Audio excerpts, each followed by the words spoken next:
أعوذ بالله من الشيطان الرجيم.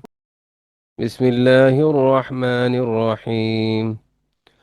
الحمد لله نحمده ونستعينه ونستغفره ونؤمن به ونتوكل عليه ونعوذ بالله من شرور أنفسنا ومن سيئات أعمالنا. من يهد الله فلا مضل له ومن يضلله فلا هادي له. وأشهد أن لا إله إلا الله وحده لا شريك له. وأشهد أن سيدنا وسندنا وحبيبنا ومولانا محمدا عبده ورسوله أرسله الله تعالى إلى الحق بشيرا ونذيرا وداعيا إلى الله بإذنه وسراجا منيرا. أما بعد فأعوذ بالله من الشيطان الرجيم. بسم الله الرحمن الرحيم. إن الله وملائكته يصلون على النبي يا أيها الذين آمنوا صلوا عليه وسلموا تسليما. আমরা যারা জয়েন করেছি সবাই দুরূদ ইব্রাহিম পাঠ করে নিই। আল্লাহুম্মা সাল্লি আলা মুহাম্মাদিন ওয়া আলা আলি মুহাম্মাদ কামা সাল্লাইতা আলা ইব্রাহিম ওয়া আলা আলি ইব্রাহিম ইন্নাকা হামিদুম মাজিদ।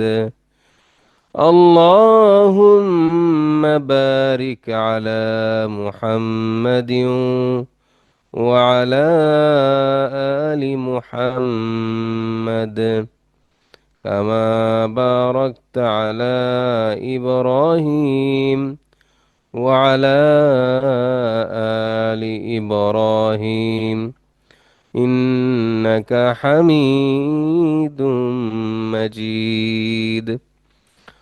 আলহামদুলিল্লাহ, আল্লাহ তাআলার শুকরিয়া আদায় করছি যে আল্লাহ সুবহানাহু ওয়া তাআলা আমাদেরকে কোরআন শিক্ষা গবেষণা ও প্রশিক্ষণ কেন্দ্রের সাপ্তাহিক অনলাইন আলোচনা অনুষ্ঠানে জয়েন করার তৌফিক দিয়েছেন। তো আমরা সেই আল্লাহর প্রতি কৃতজ্ঞতা প্রকাশ করছি এবং তার কাছেই আশ্রয় প্রার্থনা করছি তিনি যেন আমাদেরকে আজকের প্রোগ্রামটি সুন্দরভাবে পরিচালনা করার তৌফিক দান করেন, বক্তা এবং শ্রোতা সবাইকে হেদায়েতের আলো দান করেন। আমরা চলে যাচ্ছি আজকের আলোচনায়। মানব জীবনে কোরআন জীবন্তকরণ আহ, বিষয়টি উপস্থাপন করবেন আমাদের পরিচিত মুখ, শাহজালাল বিজ্ঞান প্রযুক্তি বিশ্ববিদ্যালয়ের সম্মানিত অধ্যাপক ডক্টর শামীমা তাসনিম। অনুরোধ করছি ওনাকে ওনার বিষয়ে উপস্থাপন করার জন্য। বিসমিল্লাহি মিনাশ শাইতানির রাজিম। বিসমিল্লাহির রহমানির রহিম। আলহামদুলিল্লাহ, আলহামদুলিল্লাহ আমাকে কথা বলার সুযোগ করে দিয়েছেন অনেকের সাথে, আলহামদুলিল্লাহ। আমি এর আগেও দু একটি সেশনে কথা বলেছি আপনাদের সাথে। সেগুলো ছিল যে সময় জীবন্তকরণ এবং আমরা পরবর্তীতে আমরা আমরা কারা, মানে আমাদের পরিচয় জীবন্তকরণ নিয়ে কথা বলেছিলাম। কিন্তু দুটো সেশনেই আমার যে সীমাবদ্ধতাটা ছিল যে আমি কোনোটাই আসলে পুরোপুরি কমপ্লিট করি নাই, বা আসলে অতটুকু সময় কমপ্লিট হয় নাই। আহ সময় নিয়ে আমাদের সময়ের বাড়াকাকি এবং সায়েন্টিফিক ভাবে সময়ের যে জীবন্তকরণ সে অংশটা বাকি ছিল, একইভাবে আমাদের পরিচয় জীবন্তকরণের ক্ষেত্রেও অনেকগুলো অংশ বাকি ছিল। আম, তো যে কারণে আমার কাছে আসলে ইনকমপ্লিটই মনে হচ্ছে সবকিছু, এবং তার চেয়েও আমি একটু ক্ষমা চেয়ে নিচ্ছি। আজকে অন্যান্য সময় যা হয়তো অনেক সময় নিয়ে কথা বলেছি, আজকে একটু অল্প সময়ে আমি শেষ করার চেষ্টা করব। আম, আমার ব্যক্তিগত একটু কারণে আমি জানি এখানে যারা যুক্ত আছেন তারা আমার চেয়ে অধিকাংশই অনেক বেশি জানেন। আশা করি খুব বেশি ব্যাখ্যার দরকার হবে না। সো আমাদের যে আজকের প্রেজেন্টেশন, যে মানব জীবনে কোরআন জীবন্তকরণ, ইনশাআল্লাহ। সো ন্যাচুরালি প্রথম বিষয়টাই আসছে যে কোরআন কি এবং আমরা জীবন্তকরণ মানে কি বলছি। আমরা এর আগে প্রত্যেকটা সেশনে জীবন্তকরণের এক্সপ্লেনেশন দিয়েছি। তো আজকে অল্প করে কোরআন কি নিশ্চয়ই সেটি নিয়ে বলার কোনো অপেক্ষা রাখে না। শুধু এইভাবে করে বলতে চাই যে আম, মানে এটি যদি আমরা গ্রন্থ বলি, আম, সেই মানে সেই গ্রন্থটির পরিচয় দেবার আগে বা তার গুরুত্ব, সেই গুরুত্বের যে উপমার যে বিষয়টি, এটি আসলে একটি চুম্বকের সাথে তুলনা করা যায়। এই চুম্বকের সাথে আমি কেন বলছি, যে যা কিছুই কোরআনের সংস্পর্শে এসেছে, আল্লাহ সুবহানাহু ওয়া তাআলা তাকে সর্বোচ্চ মর্যাদায় অধিষ্ঠিত করেছেন। যে রাতে কোরআন এলো সেটি কিন্তু হয়ে গেল সর্বশ্রেষ্ঠ রাত, আমরা জানি সেটি কদরের রাত। যে মাসে কোরআন নাজিল হলো তা হয়ে গেল সর্বশ্রেষ্ঠ মাস। যে ফেরেশতা এটি বয়ে নিয়ে এলেন তিনি হয়ে গেলেন সর্বশ্রেষ্ঠ ফেরেশতা, জিবরিল আলাইহিস সালাম। এবং যার উপর নাজিল হলো এই গ্রন্থ তিনি আমাদের সর্বশ্রেষ্ঠ নবী রাসূল সাল্লাল্লাহু আলাইহি সাল্লাম। যে স্থানে কোরআন এলো সেটাও কিন্তু সর্বশ্রেষ্ঠ স্থান, আমরা বলি মক্কা, কাবা ঘর, যেখানেই বলি। এবং যে জাতির জন্য কোরআন অবতরণ হলো সেই জাতি হয়ে গেল সর্বশ্রেষ্ঠ উম্মাহ। সুবহানাল্লাহ। এবং আমরা সেই উম্মার একটি অংশ। আজকে আমরা সেই কোরআন নিয়ে কথা বলার চেষ্টা করব। আমরা যদি একটু চিন্তা করি যে আমরা যখন এই কোরআনের সংস্পর্শে আসি, তাহলে আল্লাহ সুবহানাহু ওয়া তাআলা কি আমাদের জীবনকে সেই মর্যাদাপূর্ণ জীবন করে দিবেন না? ইনশাল্লাহ করে দিবেন। এবং আমরা তো জানি যে মুহাম্মদ সাল্লাল্লাহু আলাইহি ওয়াসাল্লাম কি বলেছেন, যে খৈরুম মানে সর্বোত্তম বলেছেন যারা কোরআন পড়ে পড়ায়, মানে কোরআনের সংস্পর্শে থাকা ব্যক্তিরাই সর্বোত্তম। সুবহানাল্লাহ। তো এখন আমরা সাধারণত কি হয় যে আমরা যখন কোনো বই পড়ি, আমরা কিন্তু রাইটার সম্পর্কেও একটু ধারণা নেওয়ার চেষ্টা করি। আমরা তো কত এখন সাধারণ আমরা যে বইগুলো পড়ি সেই রাইটারের সাথে আমরা আজকে যে গ্রন্থের কথা বলছি সেই রাইটারের সাথে আসলে কোনো তুলনা হয় না। কারণ সকল সৃষ্টির সকল গ্রন্থ, যদি মানব জীবনও গ্রন্থ বলি, সমস্ত কিছু সৃষ্টিকর্তা আমার রব্বুল আলামিন। হ্যাঁ, এবং এই পুরোটা সময় জুড়ে আমরা যদি একটু একটু চিন্তা করি যে আমরা আমাদের রবের কথা তো বলবোই, যে তিনি তিনি আমাদের আমাদের পরিচয়টা আমরা এভাবে দিতে পারি যে আমরা কি বলেছি, যে তিনি আমাদেরকেই বলে দিয়েছেন যে তিনি আমাদের খুব কাছে। হ্যাঁ, এবং আরেক জায়গায় বলা আছে যে তিনি আমাদের গ্রীবাস্থিত ধমনীর থেকেও কাছে। সূরা নজমের একটা আয়াতে আছে যে যে যিনি মানে তিনি কেমন, এই লাইনটা আমার অনেক ভালো লাগে, যে তিনি আমার রব, যিনি আমাকে হাসান, যিনি আমাকে কাঁদান, এবং পুনরুত্থানে তো তার কাছেই। চিন্তা করা যায় আমরা এমন একটি বই নিয়ে আজকে কথা বলবো যিনি আমাদের খুব কাছে, যিনি আমাদের ডাক শোনেন এবং আমাদের সমস্ত কিছুর উত্তর দেন। এবং শুধু তাই না, তার দেখানো পথে যখন আমরা ফরজ ইবাদত গুলো করি এবং আমরা ধীরে ধীরে নফল গুলো করি, তিনি আমাদের এতটাই ভালোবাসেন যে তিনি আমাদের দেখার চোখ হয়ে ওঠেন, আমার কথা বলার মুখ হয়ে ওঠেন, আমার শোনার কান হয়ে যান, আমার কাজ করার হাত হয়ে যান, আমার চলার পা হয়ে যান। একটু কি বুঝতে পারছি আমরা কোন গ্রন্থের কথা বলছি, কোন লেখকের কথা বলছি? তার মানে এই কোরআনটা যদি সত্যি সত্যি জীবন্তকরণের মাধ্যমে আমরা আমাদের জীবনে আত্মস্থ করতে পারি, আমরা এটিকে ফলো করতে পারি, আমার চোখ, কান, নাক, মুখ সমস্ত কিছুর এই রাইটার, এই রব্বুল আলামিন তিনি বহন করবেন। সেই জীবন নিয়ে আর কোনো চিন্তা থাকতে পারে? আর কোনো দুশ্চিন্তা, কোনো অশান্তি, কোনো ধরনের খারাপ লাগা থাকতে পারে, আমরা একটু সেভাবে করে চিন্তা করব। এবং এই জীবন্তকরণ মানেটা আমরা তো প্রত্যেকবারই বলেছি, এখানে জীবন্তকরণ মানে হচ্ছে যে কোরআনের হক যেটা, যে কারণে কোরআন নাজিল হয়েছে, এটা বাস্তবে প্রয়োগ করাকে আমি বলতে চাচ্ছি কোরআন জীবন্তকরণ। দেখেন এই এই এই কোরআনকে আমরা আমরা স্লাইডে যাওয়ার আগে আমি সাধারণ একটু কিছু বলতে চাই যে বিষয়টা হচ্ছে এরকম যে আহ এটি একটি ধরেন জীবনের ম্যানুয়াল।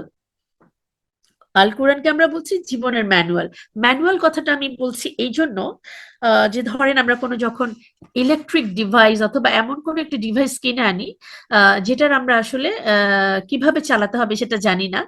ধরেন কেউ যখন মাইক্রোওয়েভ প্রথম চালান, তখন সেই যে ম্যানুয়ালটা লেখা থাকে না, সেটা দেখে দেখে সেটা চালাতে হয়। যে দেশ থেকে এটা প্রোডাকশন হয় সে দেশের ল্যাঙ্গুয়েজে থাকে, দেখবেন কোথাও চাইনিজ যেই আইটেমগুলো সেখানে চাইনিজ ল্যাঙ্গুয়েজে আছে। এবং এই যে আমাদের জীবনের ম্যানুয়ালটা না আরবি ভাষায় আছে। এখন একটু আমরা চিন্তা করি যে আমরা কিন্তু কোরআন পড়ছি সকাল বিকাল সন্ধ্যা রাত। এখন কারো কারো মনে হচ্ছে এই যে এত সুন্দর করে আমি বললাম যে কোরআনের সংস্পর্শে থাকলে আমার জীবন প্রশান্তি হয়ে যায়, কই আমি তো সারাদিন রাত পড়ছি, আমার তো আসলে জীবনে প্রশান্তি আসছে না। এই প্রশ্নটা কিন্তু আমারও হতো একটা সময়। তখনও তো যখন আমি আসলে কিছু না বুঝেই পড়তাম, চাইনিজ ম্যানুয়ালেরটা যেরকম আমরা দেখে এটা চালাতে পারি না, আমরা বোঝার জন্য কম্পারেটিভলি ইংলিশ ম্যানুয়ালটা দেখে সেটাকে চালাই। এখন আরবিটা আমরা পড়ে বুঝি না, এবং খালি কোনো মতে আমরা ধরেই নিয়েছি কোরআনটা আমাদের শুধু এই আরবি ভাষায় পড়ে গেলেই চললো। আমার সম্মানিত সুধীবৃন্দ, কোরআনটা কি শুধু আমাদের পড়ার জন্য পৃথিবীতে এসছে? আমরা একটু চিন্তা করব। দেখেন অনেক কোরআনের হাফিজও হয়তো এখানে আছেন, হাফিজাও থাকতে পারেন। কোরআনটা কি কোরআনে হাফিজ হওয়ার জন্য নাজিল হয়েছে? যদি তাই হতো তাহলে আমরা এই টাইমটাও বসে এই কোরআন নিয়ে বিশ্লেষণ ধর্মী কোনো আলোচনা শুনতাম না। সবাই আমরা হাফিজ হওয়ার জন্য দিন রাত আমাদের জীবনের লক্ষ্য থাকতো আমাদেরকে কোরআনে হাফিজ হতে হবে।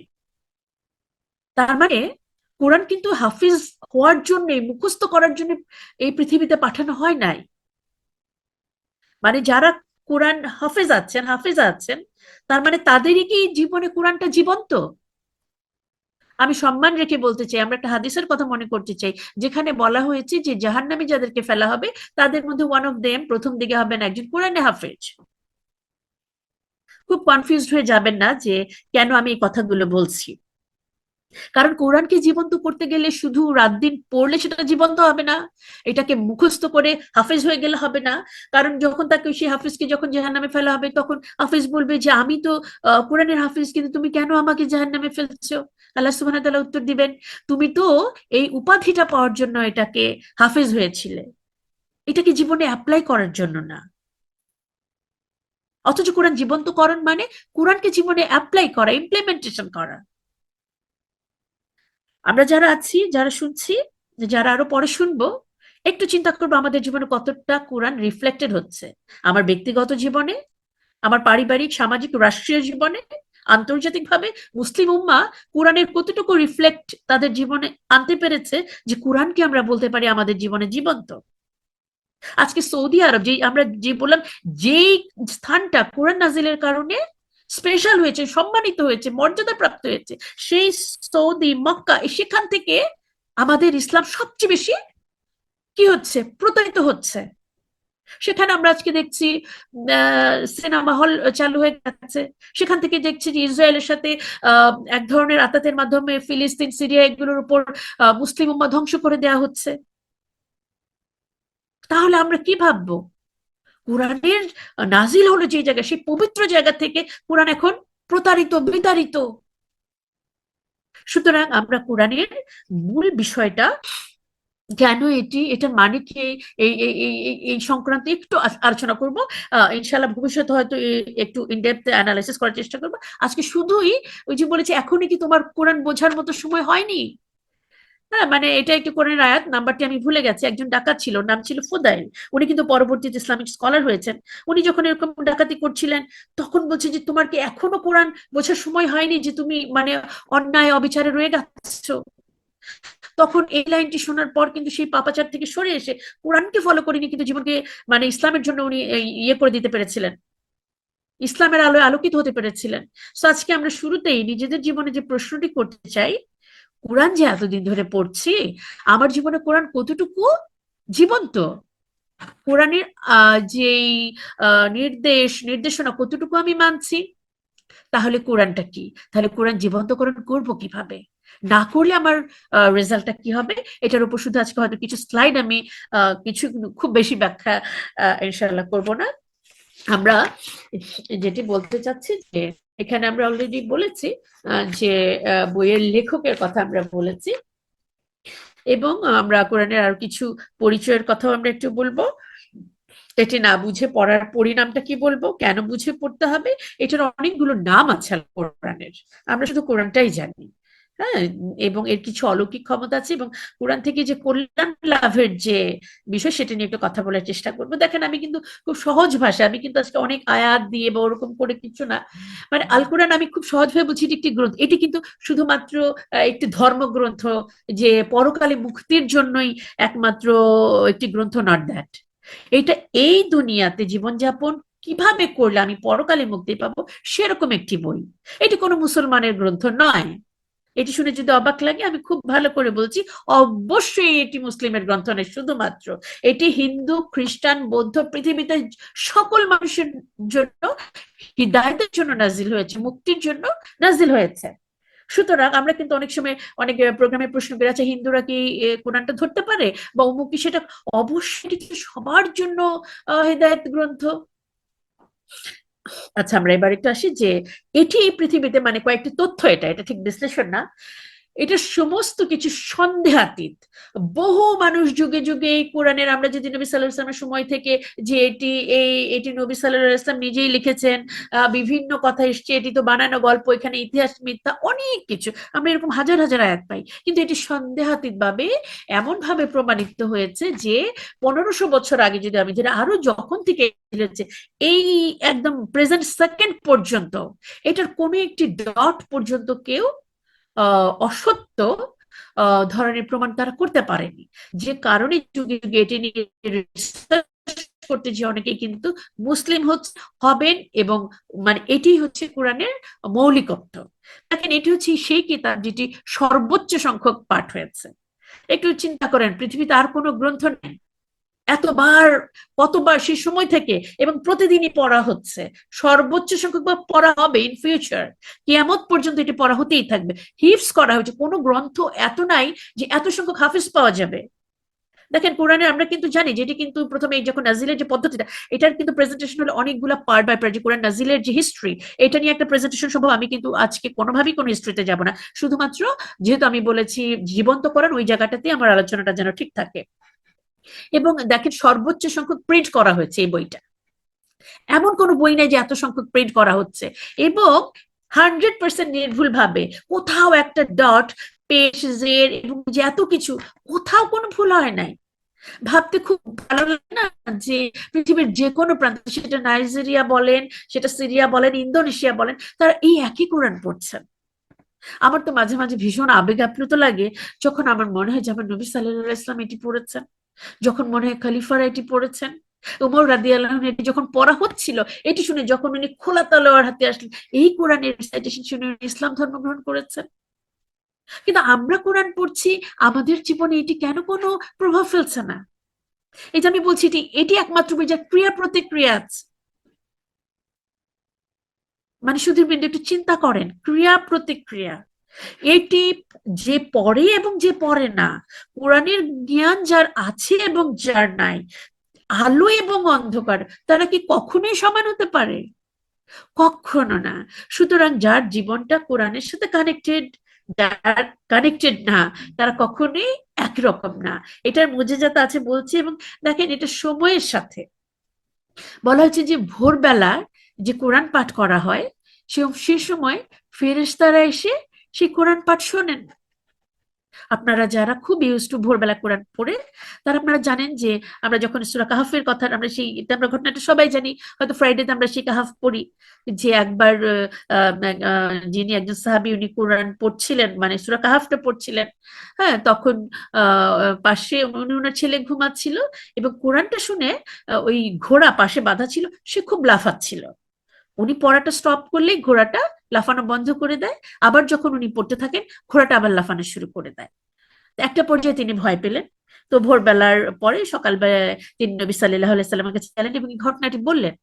তখন নবী সাল্লাল্লাহু আলাইহি সাল্লাম তার নাম ধরে বলেছেন যে, হে অমুক, তুমি এটি কি করলে? আর কিছুক্ষণ পড়লেই তুমি জানো তোমার পড়াশোনায় ফেরেশতারা সবাই এই পৃথিবীতে নেমে এসেছিলেন, আর কিছুক্ষণ চালালেই তোমার আশেপাশে সমস্ত লোকেরা সব ফেরেশতাদেরকে দেখতে পেতেন। সুবহান আল্লাহ, সুবহান আল্লাহ। আমার প্রিয় ভাই বোনেরা, যারা আপনারা সকালবেলা পড়েন, এই এই যে কিতাব, এই যে মানে জীবন্ত সকালবেলা কোরআনের মতো, মানে যখন আমরা পড়ছি এর চেয়ে জীবন্ত আর কি হতে পারে? আমরা জানি, আমরা যখন এই ধরনের হালাকাতে থাকি, যেই সমাবেশে কোরআন নিয়ে কথা হয়, যেখানে আল্লাহর জন্য আমরা যে হালাকা করি, সেখানেও কিন্তু ফেরেশতাদের উপস্থিতি থাকে। আপনারা কি বিশ্বাস করবেন যে অবশ্যই করবেন, কারণ আমরা সেটাতে বিশ্বাস করি। আমরা যে যেখানে বসে এটি শুনছি, আমাদের আশেপাশেও ফেরেশতারা আছেন, এবং তারা যখন আল্লাহ সুবহানাহু ওয়া তাআলার কাছে যাবেন, সবাই আল্লাহ সুবহানাহু ওয়া তাআলাকে জিজ্ঞেস করবেন, আমার বান্দা আপনার নাম ধরে জিজ্ঞেস করবেন, তারা কি করছিল? তখন বলবে যে ইয়ে রাব্বুল আলামিন, তারা তো আপনার এই কিতাবের কথা বলছিল, এইটার মুজিজার কথা বলছিল। নাম ধরে ধরে এক একজন আমাদের কথা বলা হবে। সুবহানাল্লাহ।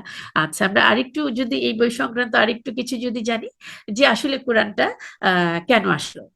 দেখেন, আল্লাহ সুবহানাহু ওয়া তাআলা আমাদেরকে এতটাই ভালোবাসেন, এতটাই ভালোবাসেন। আমি কিন্তু মানে এই জীবন্তকরণের বিষয়গুলো যখন আমি সময় জীবন্তকরণ, পরিচয় জীবন্তকরণ, একটা পর্যায়ে না আমার মানে মনে হচ্ছে যে আমি এখন যে পড়াশোনা করছি, কোরআন জীবন্তকরণ তো আসলে এটা বলে বা লিখে শেষ করার মতো না, এটা প্রত্যেকটা লাইনই জীবন্ত করা সম্ভব। প্রত্যেকটা লাইন, বিকজ আমরা কিন্তু কি করি, আমরা এসছি, আমরা খতম করি, খতম পড়ে পড়ে খতম দিয়ে ফেললাম এই জীবনে কতবার, অথচ এইটার মূল বিষয়ই বুঝলাম না। এখন অনেক হাফিজদেরকেও আপনারা জিজ্ঞেস করতে পারেন যে কোরআনে আসলে কি বলা আছে। হ্যাঁ, অথচ মানে আম, আবু বকর রাদিয়াল্লাহু আনহু অথবা ওমর ফারুক রাদিয়াল্লাহু আনহু, আমার ঠিক ওইভাবে নামটা মনে নাই, শিওর হতে পারছি না, বাট তারা সূরা বাকারা পড়েছেন 12 বছর ধরে, 12 ইয়ার্স। বিকজ তারা একটা আয়াত পড়তেন, এখানে যে ইনস্ট্রাকশনটা দেওয়া আছে সেটা তারা জীবনে ইমপ্লিমেন্ট করতেন, তারপরে তারা কিন্তু আরেকটা আয়াতে যেতেন। এরকম করে করে কিন্তু তারা জীবনে ইমপ্লিমেন্টেশনটা করেছে, আর আমরা শুধু খতম করে যাচ্ছি। তো এখন দেখেন যে নাজিলের কারণ, এই সূরা কামারের 17 এই যে মানে আয়াতে বলা আছে যে কোরআন নাজিল হয়েছে, তুমি এখান থেকে উপদেশ বা জ্ঞান গ্রহণ করার কেউ আছো কি? 4বার এই আয়াতটা আসছে যে তোমরা এই এখান থেকে, তার মানে এটি এসছে এখান থেকে নলেজটা নেওয়ার জন্য। কোরআনে কিসের নলেজ দেয়া আছে? আমাদের আমাদের সৃষ্টিকর্তার, এখানে সৃষ্টির নলেজ। আমি এই পৃথিবীতে যে আছি, কিভাবে থাকবো সেই প্রসেসের নলেজ। আমি যে চলে যাব, মৃত্যুর পরের যে জীবন, সেটার নলেজ। আর আমরা পড়ে আছি আমরা জ্ঞান বিজ্ঞানে, এও আছে কোরআন তো পড়েছি ছোটকালে, এখন তো আমার বিজ্ঞানী হওয়ার টাইম, তাই না? আমরা তো বিভিন্ন বসে, কোরআন কি আর বিজ্ঞান? বিশ্বাস করেন, কোরআন যে বিজ্ঞানের বই, এইটার উপরে শুধু একটা প্রেজেন্টেশন দিলে মনে হয় কয়েক ঘন্টার পর ঘন্টা হয়ে যাবে। সুতরাং আমরা প্রথমত কোরআনটা এসছে যে কারণে, আমরা নিজেদেরকে জিজ্ঞেস করি কতটুকু জ্ঞান আমি এখান থেকে নিয়েছি। সেকেন্ড আসেন যে সূরা মুহাম্মদের চেয়ে বেশি বলা আছে যে যে চিন্তা ও গবেষণা করতে বলছে, যে তোমরা যে চিন্তা গবেষণা করো না, তোমাদের অন্তর কি তালাবদ্ধ? এই লাইনটা তো আমাকে না খুবই কেমন যেন চিন্তা করা, যে মানুষের অন্তর, আল্লাহ আমাদেরকে বলছে যে এই যে কোরআনটা কি তোমার কি অন্তর তালাবদ্ধ, যে কোরআনটা তোমার অন্তরে নাই? আমরা তালা কি কোন জায়গাটাই দিই? যে অনেক যখন ইম্পর্টেন্ট, ধরেন আলমারিতে গহনা, কারো জমি জমার ফাইলপত্র দিয়ে আমরা তালা দিয়ে রাখি। আমরা আমাদের আল্লাহ সন্দেহ করছেন যে তোমরা অন্তর তালা দিয়ে রেখেছো, তোমাদের অন্তরে কোরআন নাই। আমরা অন্তরে কি রাখলাম তালা দিয়ে?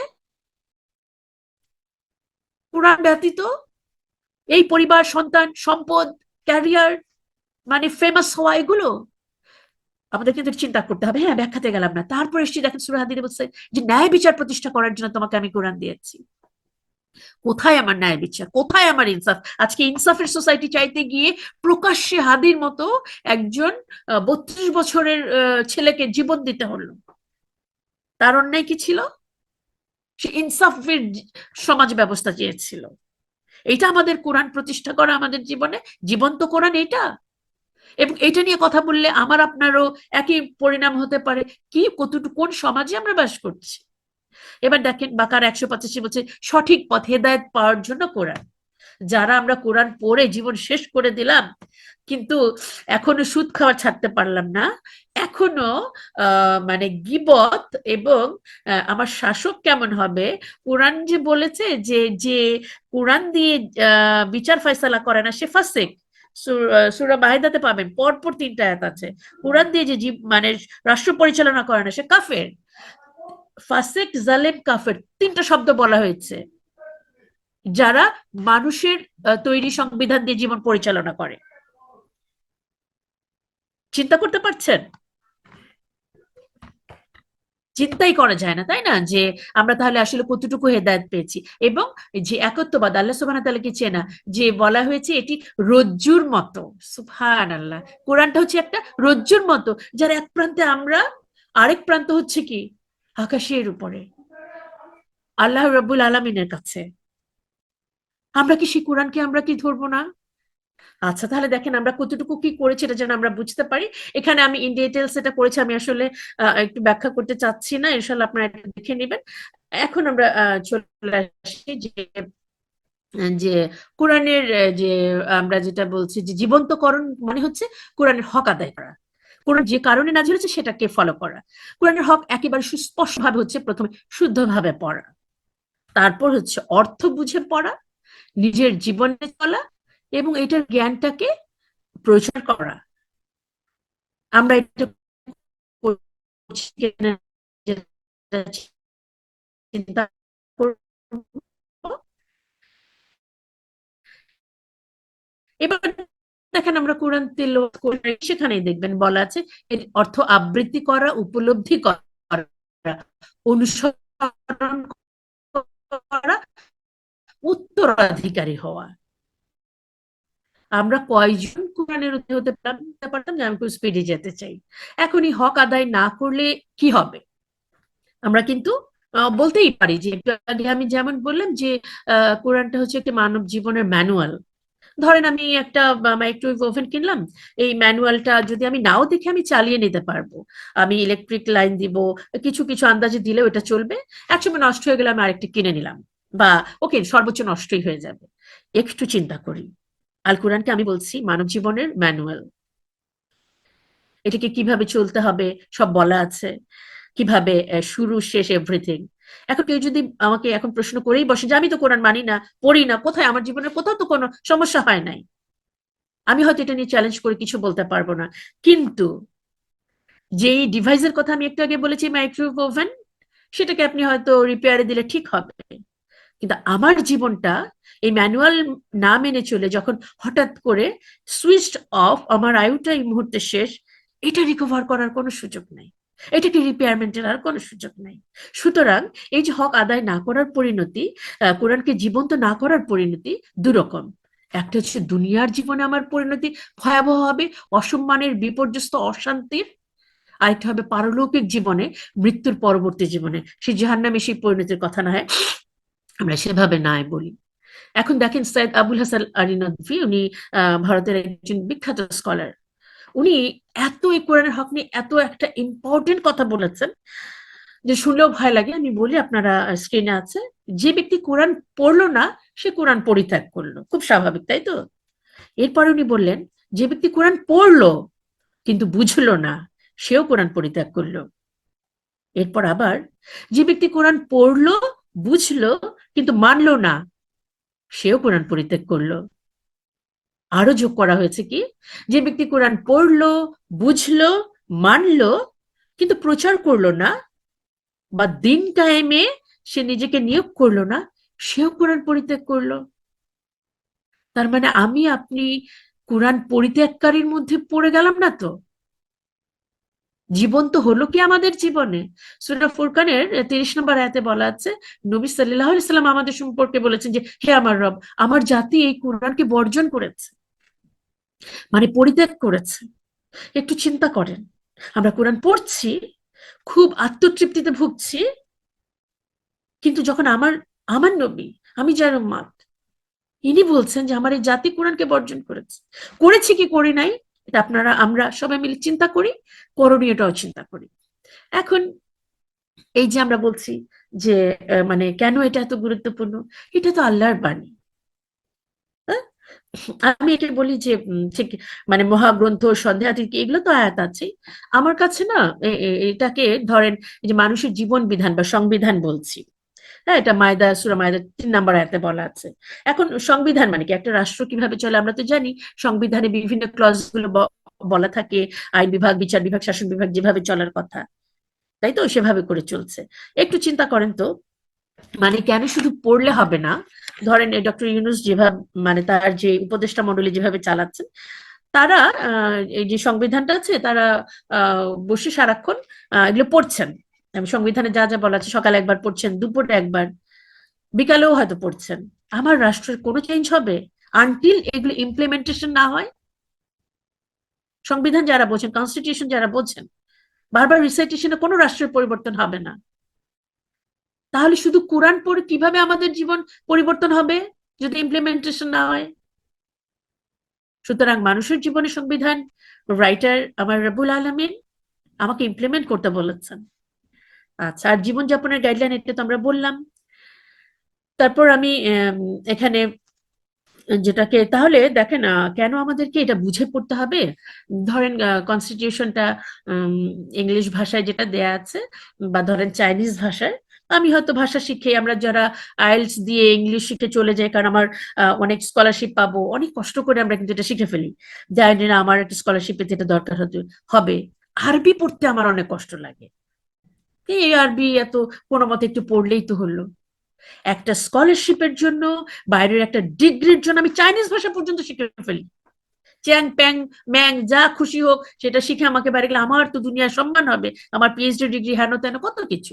আরবি পড়ে আমার কি লাভটা হবে? মানে my dear sisters and brothers,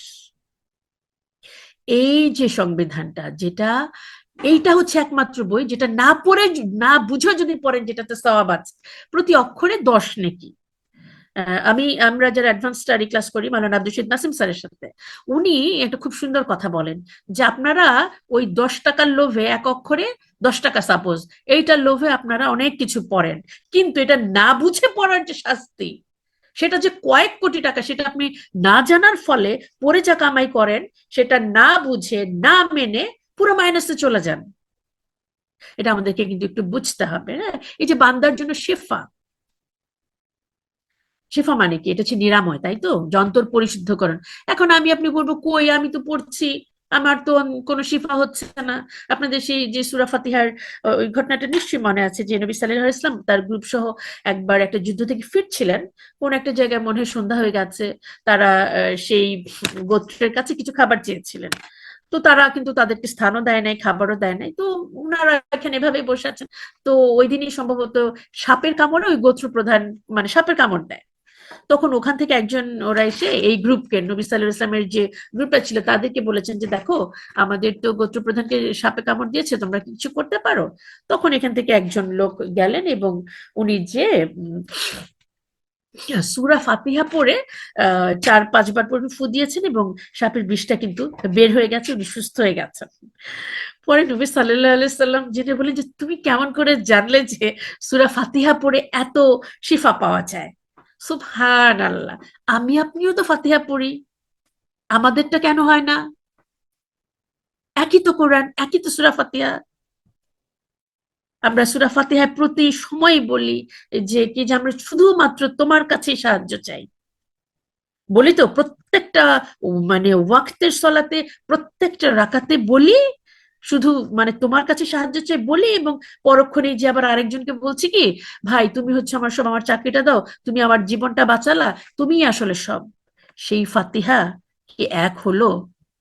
আমরা হচ্ছে গায়রিল মাগদুবি আলাইহিম ওয়ালাদ-দাল্লিন, আমি এই যে মাগদুব আর দল্লিন কারা? হ্যাঁ, আমরা তাদের মতো হইতে চাই না, ফাতিহায় বলছি, কিন্তু আমার জীবনযাত্রা তাদের মতো, আমার ড্রেস তাদের মতো।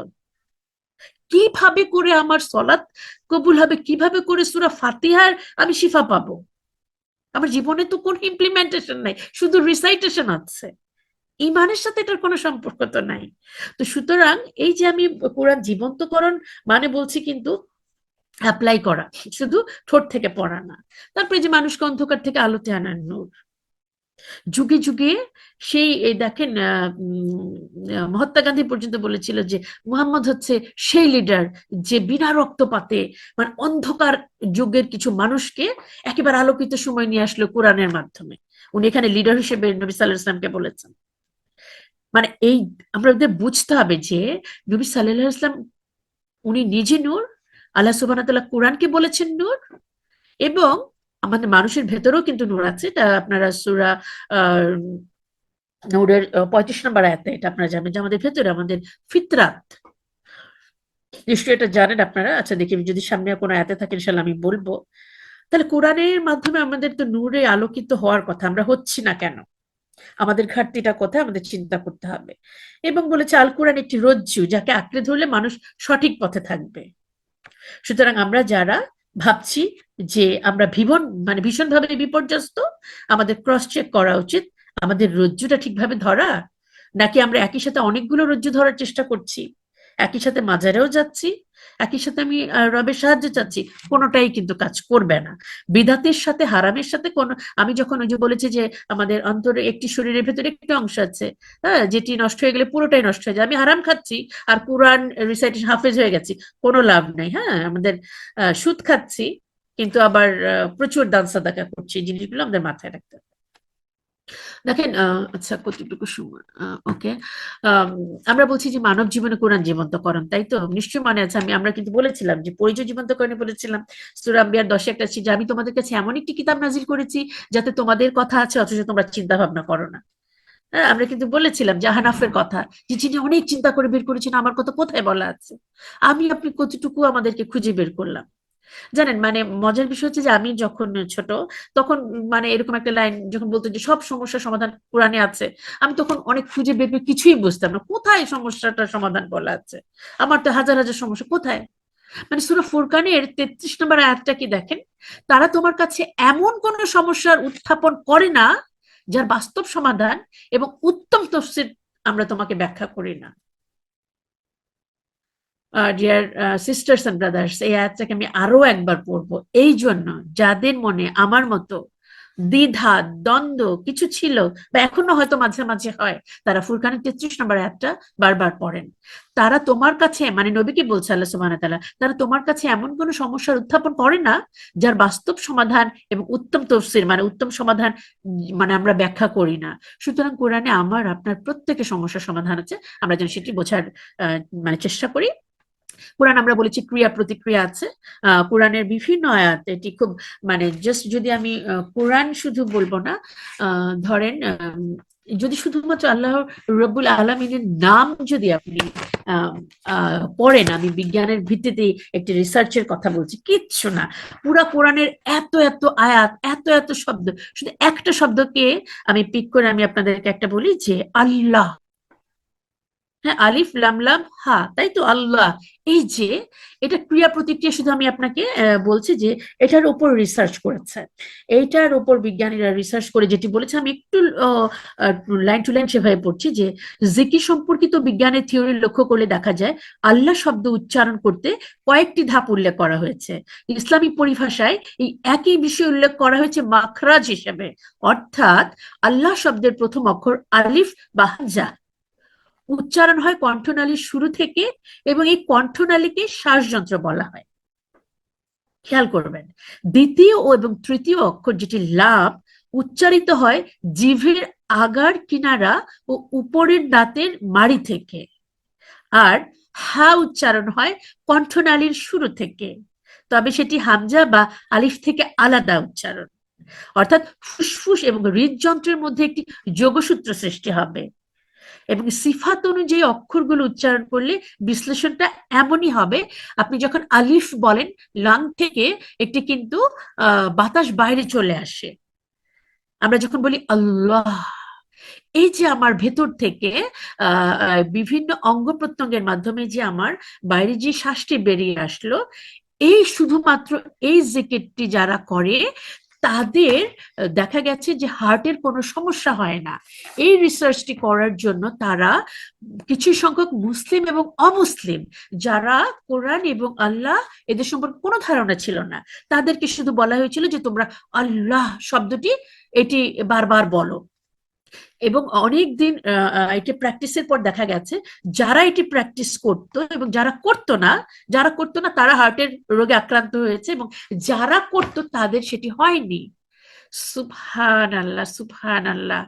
তাহলে চিন্তা করেন কোরআনে কতবার, কোরআন কেন, আমি আমার রবকে যেরকম বাচ্চারা মাকে ডাকে না কারণে অকারণে, মা মা মা, আমরা বলি ঘ্যান ঘ্যান করছো কেন, আমরাও আমার রবের সাথে ঘ্যান ঘ্যান করবো আল্লাহ আল্লাহ। আমরা কিন্তু বলি আমরা বিপদে পড়লেও অনেক ভাবে বলি, ভয়ের চোটে বলি, আনন্দেও বলি আল্লাহ। যদি কোনো কিছু না, শুধুমাত্র এই তিনটা, সেটি আমার ফিজিক্যাল সুস্থতা নিয়ে আসে, আমার হার্টকে ভালো রাখে, কি বলবো বলেন? মানে তাহলে যদি সবগুলো আয়াত ধরে সবগুলো ওয়ার্ড ধরে এক্সপ্লেন করতে থাকি আমরা, তাহলে আমরা জানি না, আসলে বলার ভাষা নাই। এবার আমি একটু ফিতরাতের কথাটা বলতে চাই, যে ফিতরাতের সাথে কোরআনের সম্পর্ক, যাদের ফিতরাত নিয়ে ভালো আইডিয়া আছে, তো আলহামদুলিল্লাহ আমি ছোট করে একটু বলছি। আমাদের সকল আত্মা, রূহ, যেগুলো আমাদের পিতা আদম আলাইসাল্লামের পৃষ্ঠদেশ থেকে যখন সবাইকে বের করা হলো, এবং আমরা জানি যে কিয়ামতের আগের দিন পর্যন্ত যার জন্ম হবে তাদের সবারই কিন্তু রূহ তৈরি করা আছে। তো সেরকম সবাইকে এক জায়গায় এনে রাব্বুল আলামিন একটি মিটিং এর মতো করলেন। এটি সূরা আরাফের 172 নম্বর আয়াতে আপনারা পাবেন, যেখানে তিনি বললেন যে আমি কি তোমাদের রব নই? আমরা সকল রূহ কিন্তু সেদিন স্বীকারোক্তি দিয়ে আসছি যে যে আপনি আমাদের রব। ফলে এটি কিন্তু আমাদের একটি চুক্তি, এটা হলো মানে হলো পরবর্তীতে এই রূহগুলো যখন যে মায়ের গর্ভে আসে 21 দিনের দিন, 21 ডেজে, সেখানে ফেরেশতাদের মাধ্যমে, মানে এই যে একটি নলেজ দেওয়া হয়, এটাকে বলে ফিতরাত। এই ফিতরাতে, এবং এখানে তার কিন্তু আমরা বলি যে হার্ট বিট, যদি আমরা বলি যা কিছুই বলি, এই ফিতরাতের সাথে কোরআনের মানে বিজ্ঞানের এত বড় একটি রিসার্চ মিলে গেছে। এই রিসার্চটি হয়েছে খুব বেশি দিন আগে না, আমেরিকাতে একটি রিসার্চ করে দেখা গেছে যে মানব শরীরে যখন মানে মায়ের গর্ভে যেটি বড় হয়, এটি মস্তিষ্কের, ব্রেনের আগে হার্ট তৈরির মধ্যে 21 দিনের দিন 40,000 নিউরন সৃষ্টি হয়। এবং এই 40,000 নিউরন, এটা হচ্ছে ফিতরাতের জ্ঞান, এটি রবের জ্ঞান, এটি আমার ভালো মন্দ বোঝার জ্ঞান। এইটাই হচ্ছে সেই নূর, যে কারণে বলা হয় সকল শিশু ফিতরাতের উপর জন্মগ্রহণ করে, পরবর্তীতে তার বাবা মায়ের কারণে তারা মুশরিক, ইহুদি, নাসারায় পরিণত হয়। আমরা একটু বোঝার চেষ্টা করি, সকল মানুষ পৃথিবীতে মুসলিম হিসেবে জন্মগ্রহণ করে, কারণ তারা ফিতরাতের সাথে জন্মগ্রহণ করে। ফিতরাত মায়ের পেটে 21 দিনের দিন ফেরেশতাদের মাধ্যমে, এই আমরা বলছি ফেরেশতাদের মাধ্যমে, বিজ্ঞান বলছে 40,000 নিউরন তৈরি হয়। এবং এটা কিন্তু ব্রেইনের যে নিউরন, এটার সাথে লিঙ্কেজ করে এটি কাজ করে, যাদের ফিতরাতের সাথে, ব্রেইনের সাথে। এবং যখন এই বাচ্চাটি পৃথিবীতে আসে, যখন কোরআনের সংস্পর্শে তার বাবা মা রাখে, তখন তার ভেতরের নূর, ওই যে হার্টের সাথে যে ফিতরাতের নূর, কোরআনের নূর যখন মিলে যায়, তখন সে এই নূরের এবং এই মুসলিমের জীবনযাপনের সাথে সে থাকতে পারে। এখন আপনারা খেয়াল করেন, অনেক সময় দেখি না যে অনেক হিন্দু, খ্রিস্টান, তারা ইসলাম ধর্ম গ্রহণ করছে। কেন পারছে? কারণ তাদের মানে এই যে ভেতরে কিন্তু ফিতরাতের এটা আছে। কোরআন হচ্ছে একটি নূরের গ্রন্থ, এটি একটি অলৌকিক কিতাব। এটি যখন কেউ পড়ে, এটা নূর তার ফিতরাতের সাথে যখন একসাথে হয়, সে এনলাইটেন্ড হয়। তখন তার জীবনযাত্রা, এই যে শুক্রবার দিন যে বলা হয় যে কাহফ পড়লে এক শুক্রবার থেকে আরেক জুমাবার কি থাকে? আলোকিত। শুধু তাই না, সেই যে ভয়াবহ সেই মানে বিচার দিনের সেই, এবং সেই অন্ধকারাচ্ছন্ন রাস্তায় তাদের যাদের নূর ডানে বামে খেলা করবে, কাদের? যাদের এই ফিতরাতের সাথে, কোরআনের সাথে, এই নূরের কিতাবের সাথে সম্পর্ক ছিল। শুধু সম্পর্ক মানে কি, তারা এটি মেনে চলেছে তাদের। সুবহান আল্লাহ, সুবহান আল্লাহ। সুতরাং আমরা যে যতটুকু কোরআনের যত কাছে আছি, তার জীবনটা ততটা আলোকিত। এই নূর, ভেতরের নূর, এই নূর আপনাকে বাইরের ভালো মন্দ বুঝতে সহায়তা করছে। একই পথে আপনি হাঁটছেন, আর যার কোরআনের সম্পর্ক নেই সেও হাঁটছে, কিন্তু সে যে অন্যায় করতে পারছে, আপনি করতে পারছেন না। আপনার নূর আপনাকে সঠিক পথে রেখেছে। যে বাবাটি ভোরবেলা নামাজ পড়ছেন, জামাতে গিয়ে মসজিদে, তার ছেলে যখন যাচ্ছে না, তার সাথে সেই নূরটা কমে যাচ্ছে।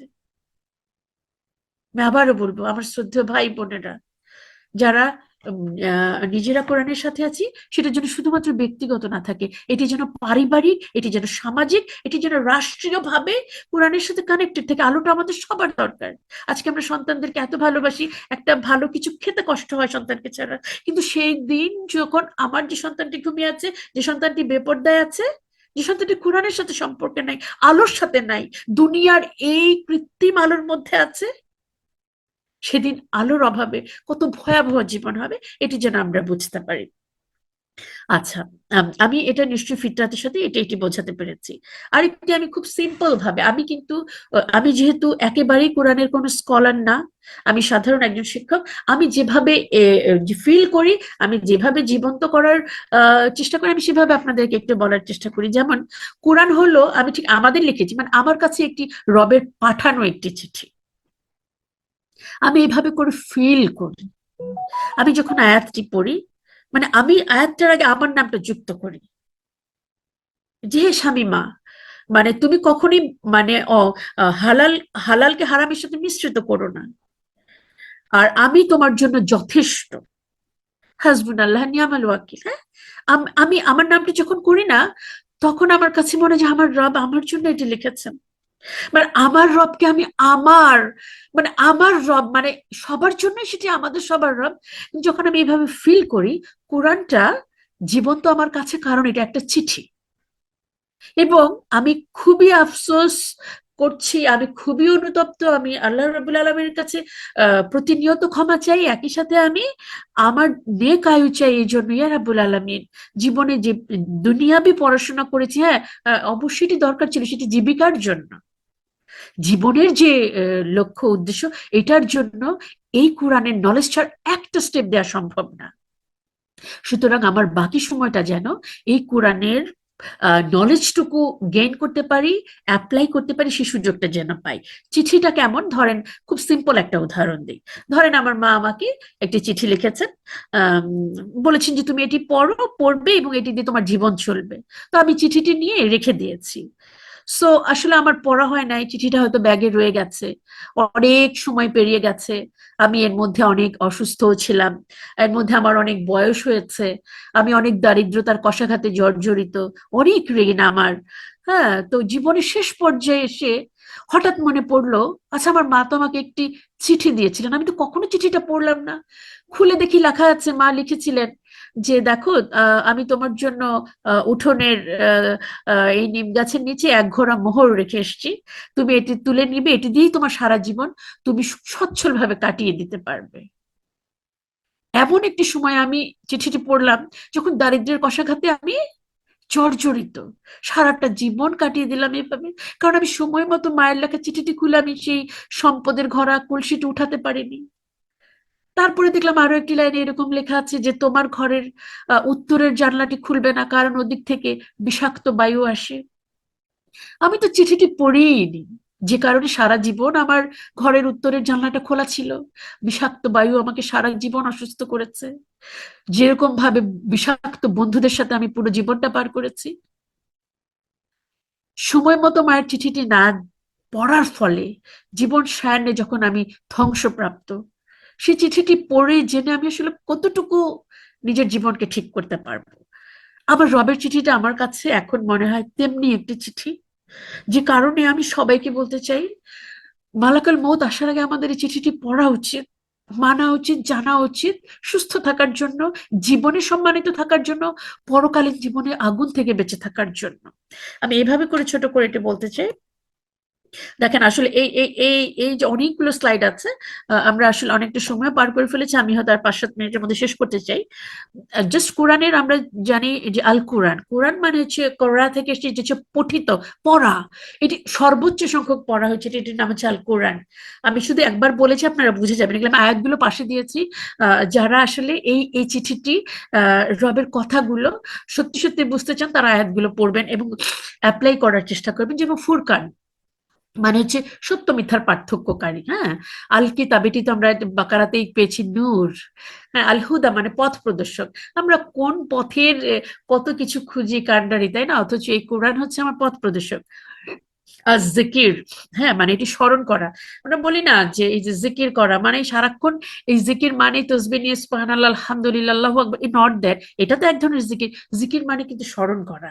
হ্যাঁ, যে যে কোনো মুহূর্তেই যখন আমি ভাবছি আমার পাশে আমার রব আছেন, আমি মনে করছি, তখন যে একটা কনফিডেন্ট ফিল করা না, এটা আমি আমার কাছে এখন অনেক সাহস লাগে। মনে হয় যে আছে না, আমরা অনেকে দুঃখ করে বলি আমার তো কেউ নাই।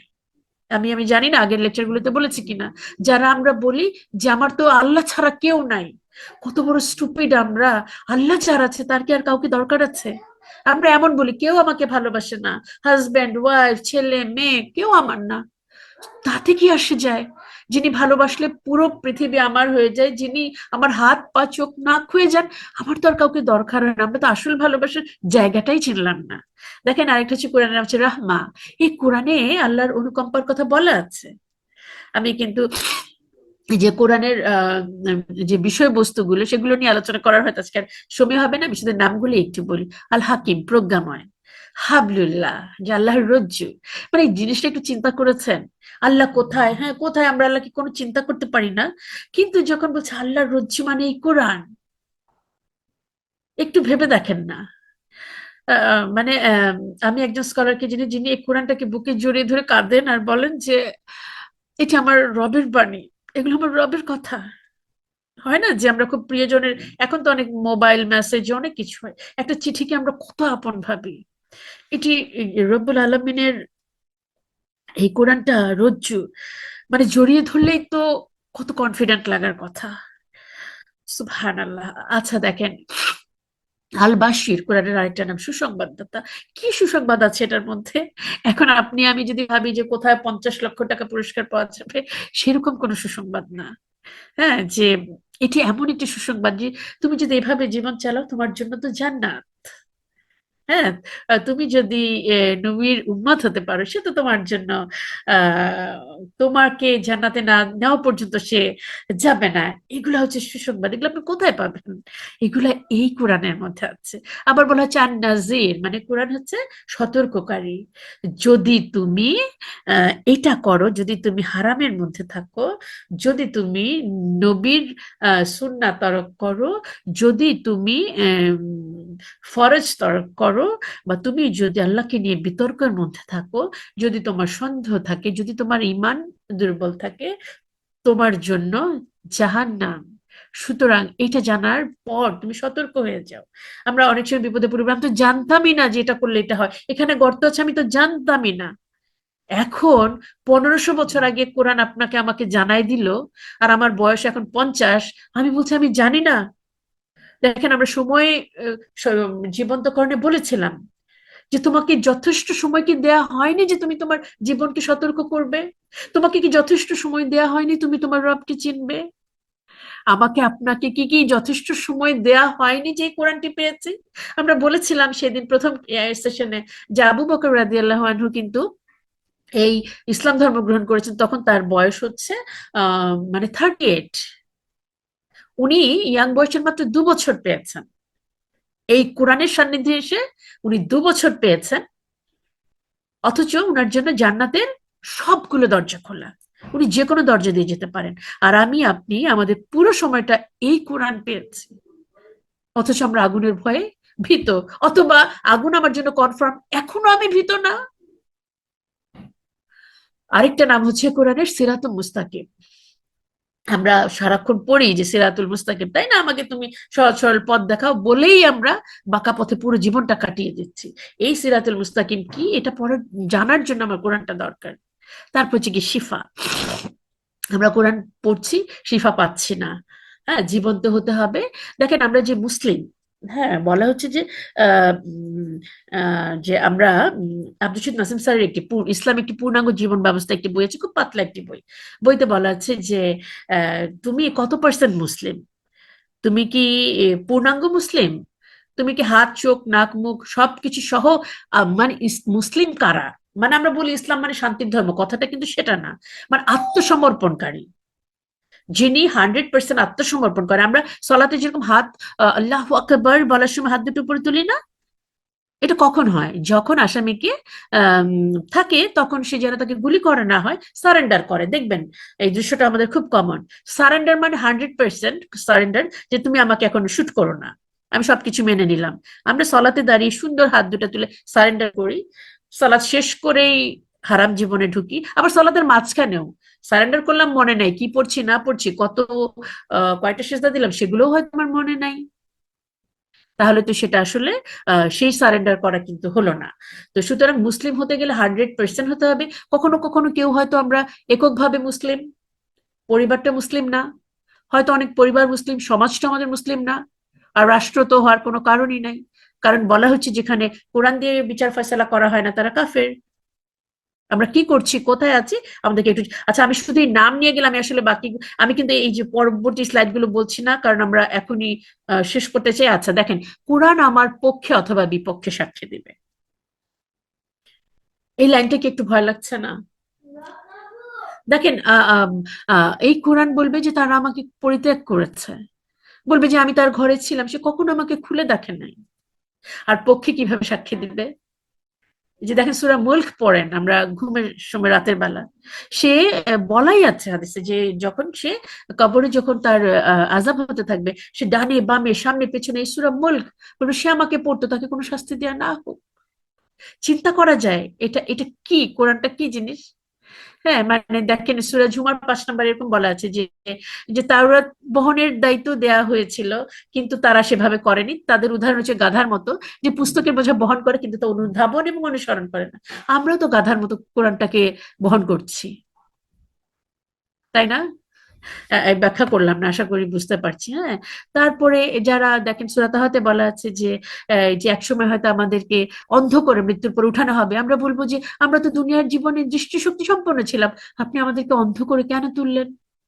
তখন আল্লাহ সুবহানাহু ওয়া তাআলা বলবেন যে তোমরা তো আমার কোরআনের প্রতি অন্ধ ছিলে, সেজন্য আজকে তোমাদেরকে অন্ধ করে তুললাম। আর কত কত ভয়ঙ্কর আমরা কথা শুনতে চাই। দেখেন, আল কোরআন প্রত্যাখ্যানকারীদের কবর হবে সংকীর্ণ, যার দরুন তাদের দেহের পাঁজর গুলো বাঁকা হয়ে যাবে, অবশেষে কিয়ামতের দিন মুখ এবং বধির হয়ে উঠবে। চিন্তা করা যায়? চিন্তা করা যায় কিনা? তো এখন আমরা এগুলো নিয়ে অনেকগুলো বলার মতো। এটি যে বিজ্ঞানের বই, এই দেখেন যারা মানে কোরআনটা হচ্ছে এমন একটা অসাধারণ বই, চিকিৎসকরা যখন এটি ব্যবহার করেন পড়েন, তখন বলে এর চেয়ে বড় চিকিৎসা বিজ্ঞানের বই হতে পারে না।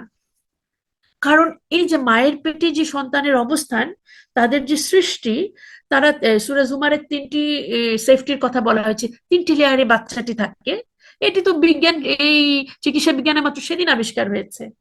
পেটের ভেতর, জরায়ের ভেতর, পানির ভেতর 3টা লেয়ারে তাকে নিরাপত্তা দেওয়া হয়েছে। এবং এই যে পুরো ও, বিষয়গুলো মানে বিজ্ঞানের বিষয়গুলো বলা, এবং এই যে আমি এই যে 40,000 নিউরনের কথা বললাম, এটার কিন্তু একটা সুন্দর নাম আছে, এটাকে বলা হচ্ছে, এখনকার বিজ্ঞানীরা বলেন সেকেন্ড ব্রেন, সেকেন্ড বা লিটল ব্রেন বলে এটাকে। এখন তারা আবিষ্কার করছে যে আমাদের মাথার ব্রেন ছাড়াও হার্টের ভিতর আরেকটা লিটল ব্রেন আছে, অথচ এটা 1400 বছর আগেই বলা হয়ে গেছে। তাহলে চিকিৎসা বিজ্ঞান প্রতিবার বার তারা আবিষ্কার করছে যে এর চেয়ে বেস্ট বই আর হয় না। জ্যোতিষী বিজ্ঞানী যারা, হ্যাঁ, তারা এখন আবিষ্কার করছে যে উপরে এক ধরনের গুনগুন গুনগুন শব্দ আসে, মানে আকাশের ঊর্ধ্বে। নাসা সেদিন মাত্র আবিষ্কার করলো। অথচ আমরা জানি ফেরেশতারা সেই ঊর্ধ্ব আকাশের আরশের নিচে তারা কিন্তু তাদের যে তাওয়াফ, আমাদের কাবা ঘর বরাবর তাদের যে তাওয়াফের জায়গাটা, সেখানে তারা তাওয়াফ করছেন। এই জ্যোতিষী বিজ্ঞানী, এই মহাকাশ বিজ্ঞানীরা কিন্তু কি মানে এই যে সপ্তম আকাশ, প্রথম আকাশের জিনিসগুলি আবিষ্কার করে এখনো শেষ করতে পারে নাই। অথচ সপ্ত আকাশের বর্ণনা আমাদের পুরো কোরআনে আছে। দেখেন এই যে বিগ ব্যাং থিওরি, কবে সেটা? অথচ সূরা আম্বিয়ার 30 নম্বর আয়াতে আপনারা আমি বলেছি না, শুধু বিজ্ঞান নিয়ে যদি প্রেজেন্টেশন এটা একদিন যাবে। 30 নম্বর, আমি বলছি যে বিগ ব্যাং এর আয়াতটা একটু জেনে রাখেন, যে সূরা আম্বিয়ার 30 নম্বর আয়াতটা আমি একটু একটু পড়ি জাস্ট বাংলায়, যে যারা কুফরি করে তারা কি ভেবে দেখে না, মহাকাশ আর পৃথিবী তো প্রথমে ছিল ওতপ্রোতভাবে জড়িত থাকা একটি পিণ্ড, তারপর আমরা তাদের পৃথক করে দিয়েছি, আর সমস্ত প্রাণবানকেই আমরা সৃষ্টি করেছি পানি থেকে। তবু কি তারা বিশ্বাস স্থাপন করবে না? মানে এই যে মহাকাশ এবং পৃথিবী একটা পিণ্ডর মতো একসাথে ছিল, একটি সাউন্ডের মাধ্যমে কিন্তু তারা হয়েছে, বিগ ব্যাং যেটাকে বলা হচ্ছে। কোরআনে এগুলো সব বলা, মাধ্যাকর্ষণ শক্তি, মহাজাগতিক শক্তি, আপনার এই যে আকাশ, ব্ল্যাক হোল, হ্যাঁ, ওয়াকিয়ার 75-76 আপনার এই আয়াতগুলো পাবেন। তারপরে যে এই যে সময়ের যে 6টি সময়কালে যে সৃষ্টি করা হয়েছে, বিজ্ঞানীরা এরকম 6টা সময়ের নাম বলছে এখন, অথচ এগুলো সব কোরআনে বলা আছে। সুতরাং আপনি যদি বলেন যে সমাজ জীবনের ভ্যালুস কি হবে, এই কোরআনে এগুলো সব বলা আছে। আমি তাহলে একটু অল্প করে সমাজ ও রাষ্ট্রীয় জীবনে কিভাবে কোরআন জীবন্তকরণ করবো বলে আমি শেষ করতে চাই। দেখেন যে এই যে ভ্যালুজ, হ্যাঁ, যে রিচুয়ালস কি হবে, এবং নেতা নেতৃত্ব, নবী রাসূলদেরকে আমাদেরকে নেতা নেতৃত্ব হিসেবে তাদের কোয়ালিটি গুলোকে চিন্তা করতে হবে। তাহলে আমাদের পারিবারিক জীবন, দেখেন আমাদের ভেতরে তো ফিতরাতের আলো আছে। কি হচ্ছে, আমরা পরিবারগুলোতে যাই, যতটুকু ইসলাম প্র্যাকটিস করছি, পড়তে পাঠাচ্ছি, কিন্তু আমরা বিধর্মী শিক্ষা প্রতিষ্ঠানে, আমরা কিন্তু অমুসলিমদের ইয়েতে আমরা উচ্চ শিক্ষার্থীর জন্য পাঠাচ্ছি। কি হচ্ছে, সেই ভেতরের আলোর সাথে কিন্তু প্রকৃত শিক্ষার আলোটা হচ্ছে না, কনফ্লিক্ট হচ্ছে। তারপরে কেমন করে আমরা আসলে এনলাইটেন্ড হব? সুতরাং আমাদের পারিবারিক জীবনের সমস্ত জায়গায় কোরআনের শিক্ষাটা থাকতে হবে। এটা আমি সমাজ ব্যক্তি জীবনে বলছি। অর্থনীতি এবং কোরআনের দিকে যদি একটু তাকান, এখানে আমরা কি জানি, একটা দারিদ্র্যের দুষ্টচক্রের কথা তো আমরা জানি।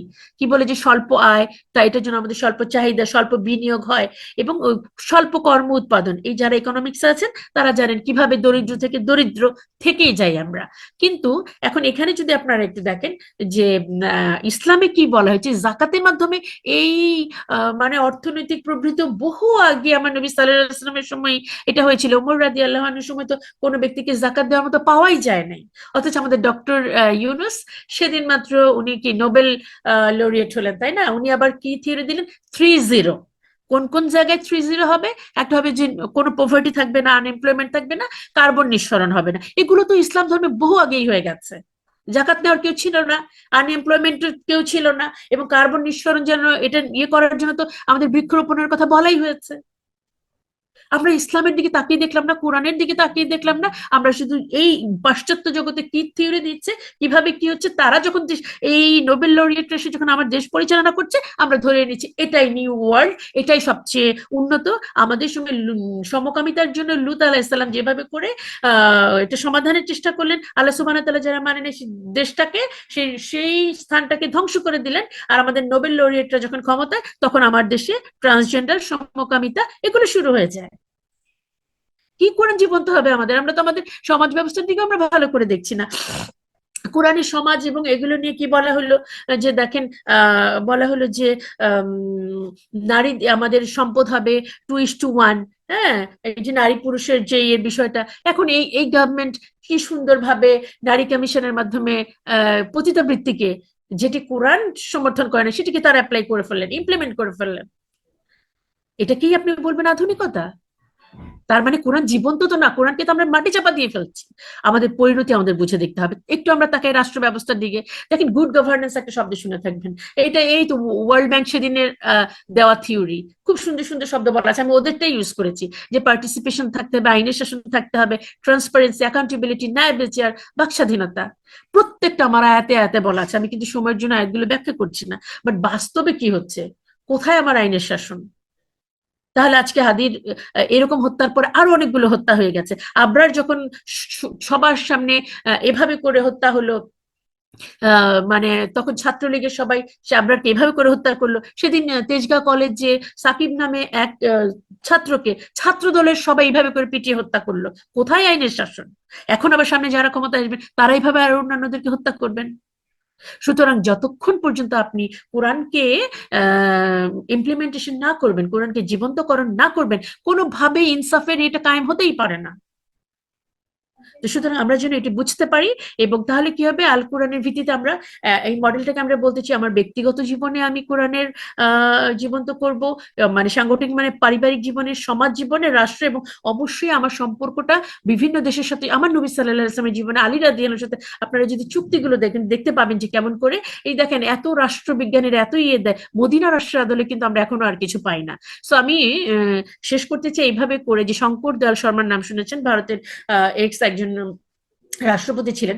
উনি কোরআনকে নিয়ে এমন একটা উর্দু ভাষায় কয়েক লাইন কবিতা বলেছিলেন। আমি উর্দুতে দু এক লাইন বলি, পরে বাংলাটা বলবো, আমার ধারণা আপনারা সবাই বুঝতে পারবেন। কারণ আমরা আসলে কোরআনটাকে কেন কিভাবে ইউজ করছি নিশ্চয়ই আমাদের মনে আছে। আমরা কেউ মারা গেলে কোরআন পড়ি, সকাল বিকাল কোরআন পড়ি, কিন্তু কোরআন যে কারণে নাজিল করা হয়েছে যে তুমি তোমার দিন কায়েমে, এই দিন মানে কি কোরআন, হ্যাঁ, যে কোরআনের কায়েমের জন্য আমরা যে প্রতিনিধি আল্লাহর পাঠানো, সেই জিনিসটা কিন্তু আমরা করছি না। এবং এটি শঙ্কর দয়াল শর্মা বুঝে জাস্ট কি বলেছিলেন যে আমল কি কিতাব থি, दुआ की किताब बना दिया, समझाने की किताब थी, पढ़ना की किताब बना दिया, जिंदाओं की दस्तर था, मुर्दाओं का मंसूर बना दिया, जो इल्म की किताब थी उसे ला इल्मों का हाथों में दिया, तस्खीर कायनात दर्श देने आए थी, सिर्फ मदरसों को निसब बना दिया, मुर्दा कौमों को जिंदा करने आए थी, मुर्दों का बक्सवाने पर लगा दिया। ए मुसलमानों, ये तुमने क्या किया। আমি একটু বাংলায় পড়ি, বুঝতে পারবেন কোরআনটাকে আমরা কিসের জন্য আসছেন, আমরা কি বানিয়ে ফেলেছি। আমল করার কিতাব ছিল, হ্যাঁ, দুয়ার কিতাব বানিয়ে ফেলে দিয়েছো, মানে তো জানেন কিছু হলে আমরা দোয়া পরে ফু দেই। অনুধাবন করার কিতাব ছিল, পাঠের কিতাব বানিয়ে দিয়েছো। জীবিতদের জীবন বিধান ছিল, মৃতদের ইশতেহার বানিয়ে দিয়েছো। যেটা ছিল জ্ঞানের কিতাব, মূর্খদের হাতে ছেড়ে দিয়েছো। সৃষ্টির জ্ঞান দিতে এসেছিল এটা, সির্ফ মাদ্রাসার পাঠ্য বানিয়ে দিয়েছো। মৃত জাতিদের বাঁচিয়ে তুলতে এসেছিল এটা, মৃতের জন্য দোয়ার ইশতেহার বানিয়ে দিয়েছো। হে মুসলমানেরা, এটা তোমরা কি করেছো। আমরা যদি বুঝে থাকি আমরা এখানে শেষ করে দিতে পারি। আমরা জাস্ট কনক্লুশনটা এভাবে বলতে চাই যে কোরআন জীবন্তকরণ মানে হচ্ছে read the Quran, know the Quran, follow the Quran, teach the Quran, preach the Quran and implementation the Quran. এবং এইভাবে করে কোরআন জীবন্তকরণ ব্যক্তিগত পর্যায় থেকে সামাজিক, রাষ্ট্রীয় এবং আন্তর্জাতিক পরিমণ্ডলে যদি আমরা ইউজ করতে পারি, তাহলে আমরা এই জীবনে যেভাবে করে আমরা আলোকিত হব, এবং পরকালে আল্লাহ সুবহানাহু ওয়া তাআলা আমাদেরকে জান্নাতবাসী করবেন, এবং প্রতিনিধি হিসেবে যে আমাদের দুনিয়ায় আমাদের আগমন, সেই সাথে যে কোরআন যে কারণে দিয়েছে এটির হক হয়তো আমরা আদায় করতে পারবো। এভাবে করে আমাদের প্রত্যেকের জীবনে কোরআন জীবন্তকরণ হোক। আমি আজকে এখানে শেষ করছি। ওয়াখিরি দাওয়ানা আনিল হামদুলিল্লাহি রাব্বিল আলামিন। আসসালামু আলাইকুম ওয়া রাহমাতুল্লাহি ওয়া বারাকাতুহু। ওয়ালাইকুম আসসালাম ওয়া রাহমাতুল্লাহি ওয়া বারাকাতুহু। জাযাকাল্লাহু খায়রান। আল্লাহ তাআলা আপনাকে উত্তম প্রতিদান দান করুন। আলহামদুলিল্লাহ। সম্মানিত উপস্থিতি, আমরা এতক্ষণ পর্যন্ত প্রফেসর ডক্টর শামীমা তাসনিমের কাছ থেকে মানব জীবনে কোরআন জীবন্তকরণ এই বিষয়ের উপর আলোচনা শুনছিলাম। আল্লাহ তাআলা আমাদের জীবনে কোরআনকে যথাযথভাবে জীবন্তকরণ করার তৌফিক দান করুন। আমিন। আমরা চলে যাচ্ছি আজকের আমাদের সম্মানিত সভাপতি প্রফেসর ডক্টর মোহাম্মদ আব্দুল্লাহ ইল বাকি স্যারের কাছে। আলহামদুলিল্লাহ রাব্বিল আলামিন, ওয়াসসালাতু ওয়াসসালামু আলা রাসূলিহিল কারীম ওয়া আলা আলিহি ওয়া সাহবিহি আজমাইন। প্রফেসর শামীমা তাসনিমকে অনেক অনেক শুভেচ্ছা। আল্লাহ থেকে উপযুক্ত প্রতিদান দিন, এবং তার বিষয়বস্তুগুলো এই জীবন্তকরণের উপরে তিনি মনে হয় 3টা আলোচনা করলেন, এবং অনেক বিষয় আছে তার এই জীবন্তকরণ, মানে মরা জিনিসকে জীবিত করা, যেটা আমরা ফেলে দিয়েছি, ত্যাগ করেছি, বাদ দিয়েছি, হ্যাঁ, সেইটাকে জীবন্ত করা। তার মধ্যে তিনি সময় নিয়ে বলেছেন। আজকে তিনি কোরআন জীবন্তকরণ নিয়ে বললেন। আমি মনে করি এরপরে আর কি আলোচনা দরকার এই জীবন্তকরণের পথে আমার অগ্রসর হওয়ার জন্য, আর কি দরকার বলেন? তাহলে আপনারা ডক্টর শামীম তাসিমকে প্রশ্ন বানে জর্জরিত করুন, তাকে পাগল বানায় ফেলুন, তিনি এই পথটা ছেড়ে দিয়ে আমাদের পথে চলে আসুন। কারণ তিনি জবাব দিতে পারবেন না, উত্তর জানেন না, তিনি নিজেই পাজল হয়ে যাবেন, সেরকম করে ফেলি ওনাকে। আর আমরা যদি কনভিন্সড হই, আমরা যদি যুক্তিসঙ্গত মনে করি, আলোচনার বিষয়বস্তুগুলো যদি গ্রহণযোগ্য মনে হয়, ভালো লাগে, একমত হই, তাহলে আর আর কি কারণে দেরি করব আমরা? এই যে আমি প্রায় 31 জন লোক সহ মক্কা থেকে মদিনার পথে যাচ্ছি, এই মদিনাতে যার কাছে যাচ্ছি তিনি মোহাম্মদ সাল্লাল্লাহু আলাইহি সাল্লাম। কোরআনের কারণে যিনি মোহাম্মদ রসুল্লাহ হয়েছেন, কোরআনের কারণে। আপনারা তো সাধারণ শ্রোতা, এখন যারা জয়েন করেছেন, আমরা এই গাড়ির মধ্যে আমরা কিন্তু অসাধারণ মানুষ। আমরা নবীর কাছে যাচ্ছি, সেই নবী যে নবীর কাছে কোরআন অবতীর্ণ হয়েছিল, আমরা সেই নবীকে সালাম দিব, রিয়াজুল জান্নাতে নামাজ পড়বো, মসজিদে নববীতে নামাজ পড়বো, মদিনার সেই কোরআন নাজিলের জায়গাগুলো আমরা তছনছ করে ফেলবো, তারপর আমরা ঘুরে যাব দেশে। আচ্ছা, আর কি লাগবে কোরআনের প্রেমে পড়ার জন্য? আর কি লাগবে যে আমি ভুল করেছি, আমি কোরআনকে ছেড়ে বড় হওয়ার স্বপ্ন দেখেছি, সম্ভাবনা দেখেছি কোরআন বাদ দিয়েই, এখন আমার রিয়েলাইজেশন হয়েছে যে এখন আমি কোরআন ধরবো। আচ্ছা, এটা করার জন্য কি লাগবে?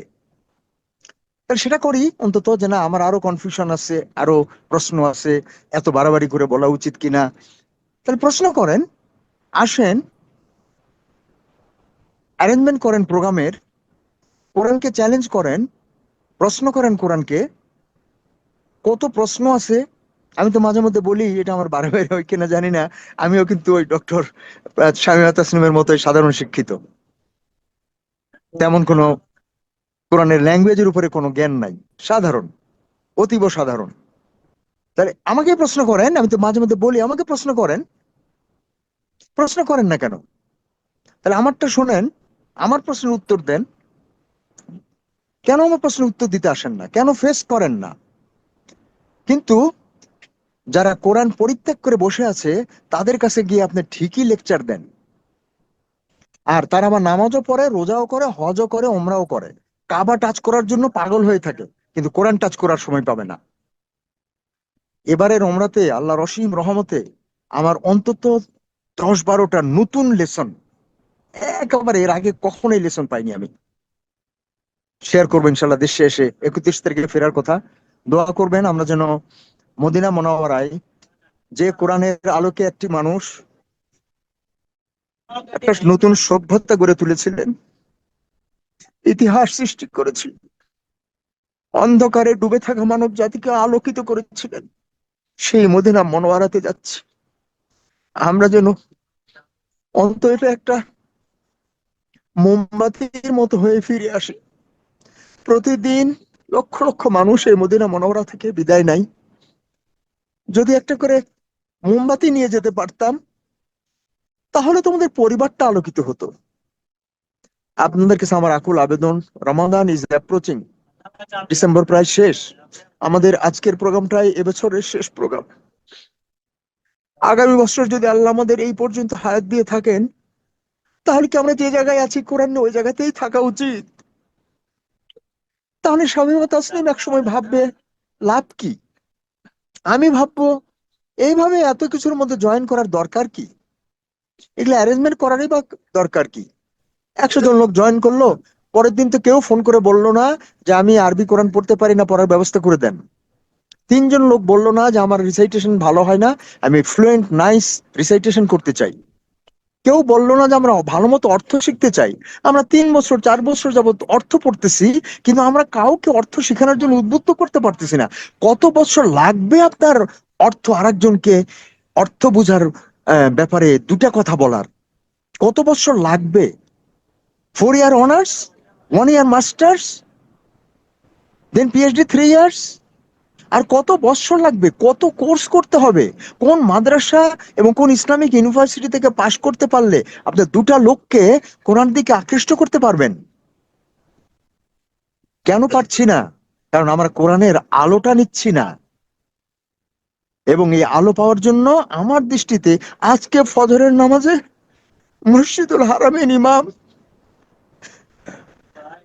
কোরআন থেকে যে তেলাওয়াত করলেন, শুধু এইটুকু, আজকের এই ফজরের তেলাওয়াতটুকুর সারমর্ম করে যদি পৃথিবীর বিভিন্ন ল্যাঙ্গুয়েজে ওই কাবার চত্বরের ফজরের নামাজ আদায়কারীদের কাছে দেওয়া যেত, বাঙালিদের কাছে বাংলায়, উর্দু আলাদের কাছে উর্দুতে, ইংলিশ আলাদের কাছে ইংলিশে দেওয়া যেত 1 পৃষ্ঠার, তাহলে এরা একটু পড়ে দেখতো যে ইমাম সাহেব তাদেরকে কি মেসেজ দিলেন।